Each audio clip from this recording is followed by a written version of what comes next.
Shri Venkateswara gold తాకట్టులో ఉన్న మీ బంగారాన్ని విడిపించి కొనబడును.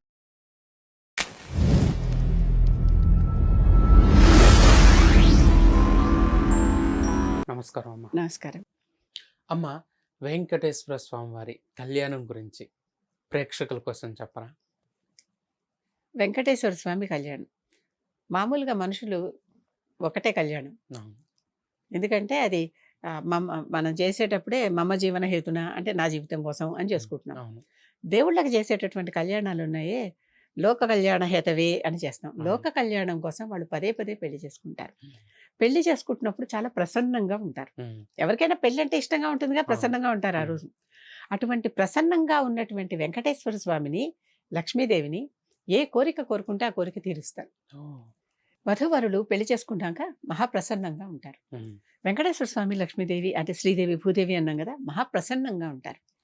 ఆ ప్రసన్నంగా ఉన్నటువంటి సమయంలో వాళ్ళు సంతోషంగా ఉన్నప్పుడు మనం ఏదైనా అడిగితే వెంటనే ఇచ్చేస్తారు. కనుక అటువంటి సమయంలో అందుకే కళ్యాణం చేస్తామని మొక్కుకుంటారు చాలా మంది. ఈ మధ్య వర్చువల్ కళ్యాణాలు కూడా వచ్చేయట, నాకు కొత్త విషయం అది. అలాంటి కళ్యాణాలకి మనం హాజరయ్యి అంటే ప్రత్యక్షంగా చేసే కళ్యాణాలు ఆ ప్రసన్నమూర్తిని మనకేదో ఒక కోరికలు ఉంటాయి. కామ్యం లేని వారు ఎవరు ఉండరు. ఆ కోరిక కోరుకుంటే ఆ కోరిక తీరుతుంది అనేది ఒక నమ్మకం. ఎందుకంటే అప్పుడు చక్కగా వాళ్ళు ఒకళ్ళకొకళ్ళు దండలు మార్చుకున్నప్పుడు, ఒకళ్ళకొకళ్ళు వస్త్రాలు మార్చుకుంటున్నప్పుడు మహాప్రసన్నంగా ఉంటారట, ఇష్టంగా ఉంటారట. ఆ ఇష్టమైన స్వరూపాన్ని భావించడం.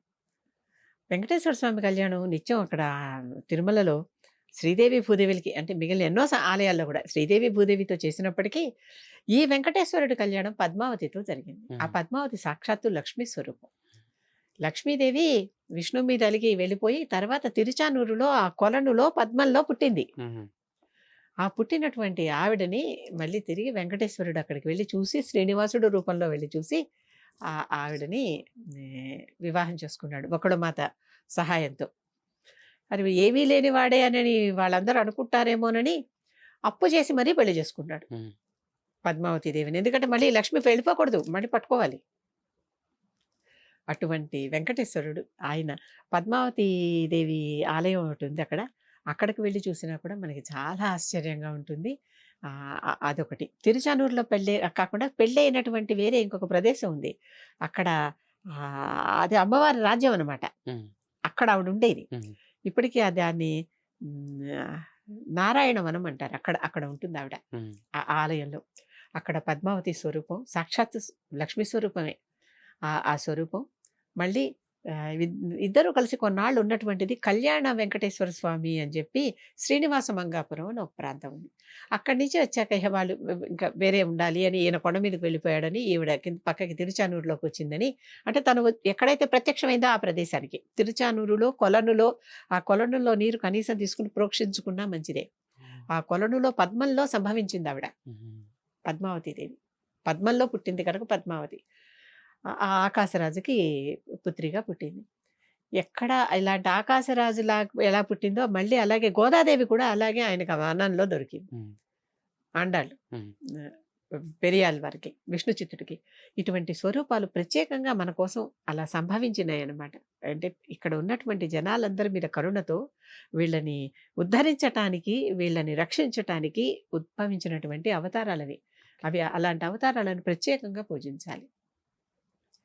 ఈ వెంకటేశ్వరుడి కళ్యాణం అప్పుడే ఈ అప్పు చేశారంటారు కదా. అప్పు చేసినప్పుడు కుబేరుడికి ఆయన ఒక మాట చెప్పేట. హుండీ నిండిపోవటానికి కారణం కూడా అదే. భక్తులు వేసిన ద్రవ్యం అంతా, వడ్డీ కాసులన్నిటినీ నీకు వడ్డీ రూపంలో నేను చెల్లిస్తాను అన్నట్ట. అంటే అసలు ఎప్పుడు తీరుస్తాడో తెలియదు, వడ్డీ మాత్రం తీరుస్తానని చెప్పాడు. ఇప్పటికీ తిరుమలలో వడ్డీ కాసులోని చిన్న చిన్న రాగి బిళ్ళలు అమ్ముతారు. చిన్న చిన్న రాగి బిళ్ళలు.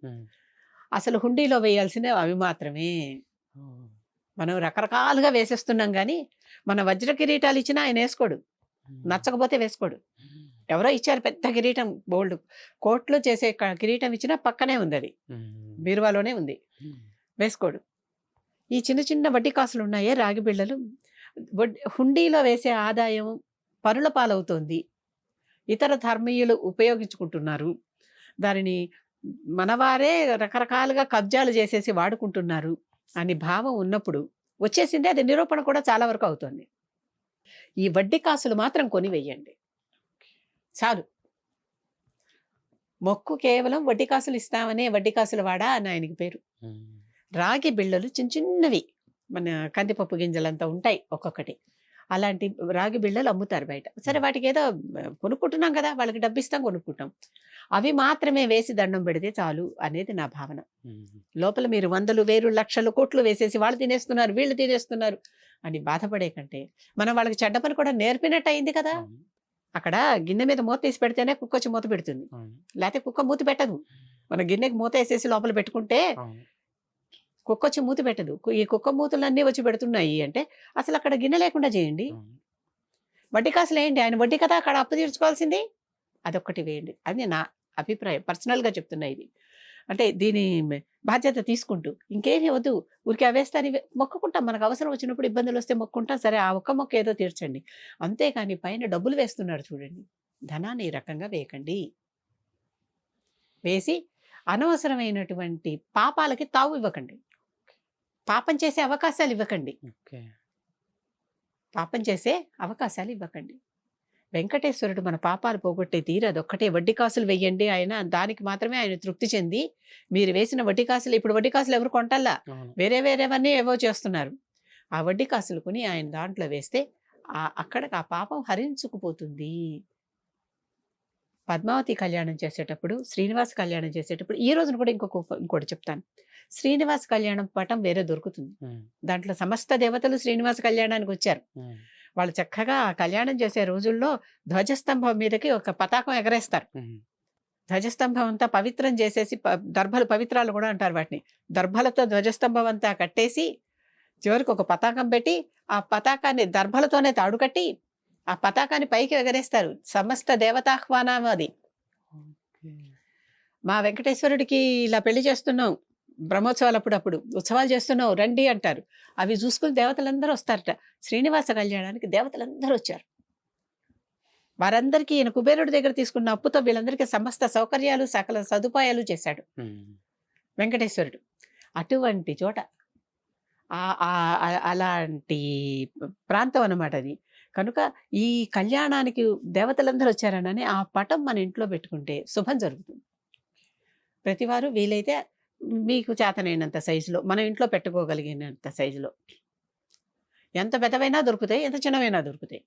మన శక్తిని బట్టి ఆ శ్రీనివాస కళ్యాణం పటం ఒకటి ఇంట్లో ఉంటే ఇంట్లో ఎప్పుడు నిత్య కళ్యాణం పచ్చతోరణం.